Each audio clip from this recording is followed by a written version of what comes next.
मुजफ्फरपुर में रविवार की रात गोलियों की आवाज गूंजी और देखते ही देखते शहर के सबसे चर्चित अपराधियों में शामिल गोविंद शर्मा की कहानी खत्म हो गई। वही गोविंद शर्मा जिस पर पूर्व मेयर समीर कुमार हत्याकांड में शामिल होने का आरोप लगा, वही गोविंद जिसका नाम कई बड़े आपराधिक मामले में सामने आया, वही गोविंद जिससे कभी लोग डरा करते थे, लेकिन रविवार की रात वो खुद गोलियों का शिकार बन गया। रात करीब 11:15 बजे अमर सिनेमा रोड स्थित आइकॉन टावर अपार्टमेंट के बेसमेंट में ताबड़तोड़ फायरिंग हुई। कुछ ही मिनटों में गोविंद शर्मा खून से लथपथ जमीन पर पड़ा था। अब सवाल सिर्फ इतना नहीं है कि गोविंद शर्मा मारा गया, सवाल यह है कि क्या मुजफ्फरपुर में किसी नए गैंगवार की शुरुआत हो चुकी है। तो चलिए सबसे पहले बताते हैं कि क्या हुआ उस रात। पुलिस के अनुसार गोविंद शर्मा पिछले कुछ महीनों से आइकॉन टावर के फ्लैट नंबर 406 में रह रहा था। रविवार की रात वो अपनी गाड़ी से अपार्टमेंट पहुंचा। जैसे ही वो बेसमेंट से सीढ़ियों की ओर बढ़ा, पहले से घात लगाए हमलावरों ने उस पर फायरिंग शुरू कर दी। प्रत्यक्षदर्शियों के मुताबिक गोविंद ने बचने की कोशिश की, विरोध भी किया। कुछ देर तक संघर्ष हुआ, लेकिन हमलावरों ने उसे संभलने का मौका नहीं दिया। जांच में सामने आया है कि उसके शरीर में कई गोलियां लगी। घटनास्थल से भी कई खोखे और कारतूस बरामद किए गए हैं। घटना की सूचना मिलते ही पुलिस के बड़े अधिकारी मौके पर पहुंचे और एफएसएल टीम को बुलाया गया।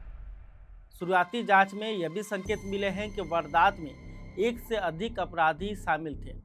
अब कौन था गोविंद शर्मा, तो चलिए आपको बताते हैं। गोविंद शर्मा का नाम पिछले एक दशक से मुजफ्फरपुर के अपराध जगत में चर्चा का विषय रहा है। उसकी पहचान पहले शंभू मंटू गैंग से जुड़कर बनी, लेकिन बाद में शंभू और मंटू जब अलग हो गए तब वो मंटू शर्मा का करीबी हो गया और धीरे धीरे उसने अपना अलग प्रभाव बना लिया। सबसे ज़्यादा चर्चा में उसका नाम तब आया जब मुजफ्फरपुर के पूर्व मेयर समीर कुमार हत्याकांड की जांच में उसका नाम सामने आया।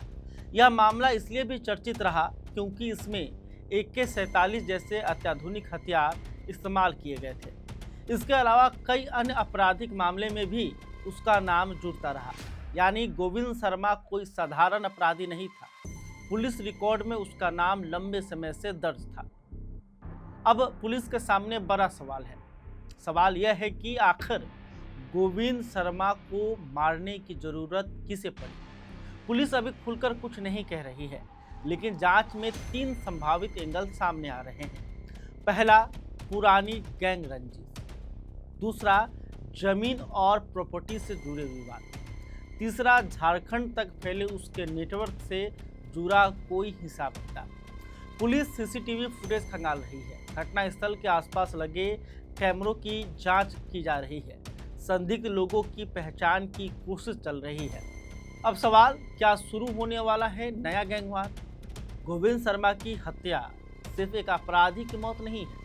अपराध की दुनिया में जब कोई बड़ा नाम इस तरह खत्म होता है तो उसके बाद अक्सर वर्चस्व की लड़ाई शुरू होती है। जो लोग कल तक उसके साथ थे वे अलग अलग गुट बना सकते हैं।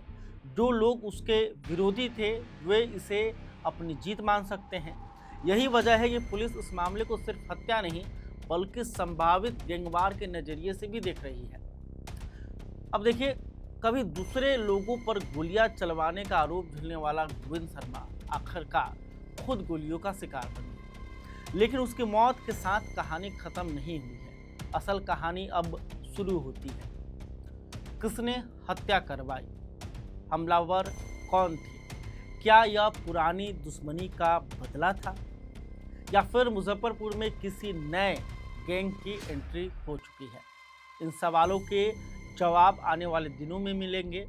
जैसे जैसे जांच आगे बढ़ेगी, नए खुलासे भी सामने आएंगे।